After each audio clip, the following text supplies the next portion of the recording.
Hi, my name's Addison West, and I chose to do my presentation over leadership styles. So the case that I read was leadership style case number 2, and it's about a man named Rex Justice, who is a long-term employee of the Carfax Corporation, and he just recently got promoted to serve as the supervisor in the financial section of the firm. Rex works hard to do his job right and impress his upper-level managers. The people who rank above him value and like Rex because of this. Rex's employees in the financial section feel that Rex is too concerned with impressing upper management instead of hearing the needs and concerns that they actually have and that they bring to him. Rex does not push hard for his employees to receive better pay, and the employees feel that they're underpaid and overworked compared to the salaries that the other departments at the firm receive. Rex does not listen to his employees' suggestions or ideas on improving the department, and performance in the company has begun to suffer due to his ineffective leadership style.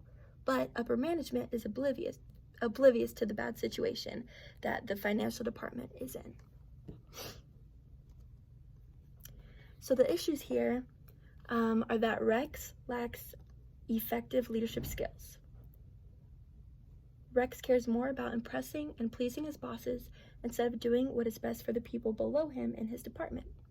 He is not confident enough to speak up and propose new ideas and suggestions that they have to his bosses. Rex cares mostly about pleasing the people above him by being unproblematic. However, he should be speaking up for his department and making a positive difference for the company. By being silent, he's doing nothing. So the leadership qualities that Rex is missing: a good leader is an effective listener and open to change. Rex does not listen to his employees and always gives reasons to them why their ideas won't work. A good leader focuses on developing others within their organization, and they should adapt when their team of employees is ready, willing, and able to take action. In this case, Rex refuses to adapt and acknowledge his employer's ideas. A good leader has enthusiasm and encourages strategic thinking and innovation in order to help improve the business. Rex is only enthusiastic about making his bosses happy, not toward the people who work for him. A good leader is ethical and open-minded. A leader should use their power and authority to be honest and open with their employees. Rex only uses his authority and power to deny his employees every time they have ideas for overall improvement. So the case questions, the first one is, how would you explain Rex's leadership style? The second one, what advice would you give to Rex to improve his approach to leadership? And the third one, could a leadership training program be set up to help Rex? What would it consist of? So my answer to the first question, how would you explain Rex's leadership style?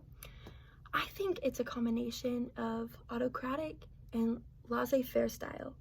An autocratic leader is somebody who believes they're the smartest person in the room, knows more than everyone else. And Rex shows this kind of leadership style as he never considers or listens to his employees' suggestions or ideas. A laissez-faire style kind of leader is somebody who lets their team kind of be on their own, do their own work.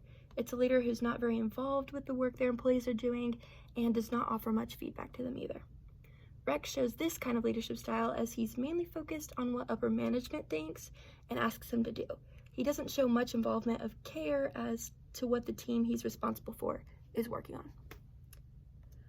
My answer to the second question, what advice would you give Rex to improve his leadership style?